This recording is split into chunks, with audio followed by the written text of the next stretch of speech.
বাড়িতে এত ঝামেলা করে আসনু, মেয়ের বাড়ি ঘরে তো অত ভালো না। বাপ মেয়েটুক ভালো তো। হ্যাঁ ছোট পা, একবার নায়িকাটা প্রথম দেখতে ওই তো গো আসছে। মা কি হলো? ও কিছু না, মাথাটা কেমন যেন একটু ঘুরে উঠেছিল।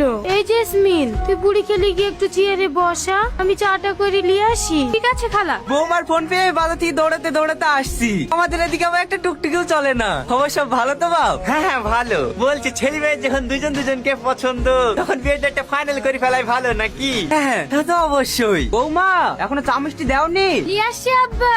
আচ্ছা বুড়ির আব্বাকে তো দেখছিনি, কোথাও গিয়েছে নাকি? সে কথা শুনো না বাপ, বুড়ি যখন 1 বছরের বাচ্চা তখন ওর আব্বা একটা অ্যাক্সিডেন্টে মারা লেন চালেন।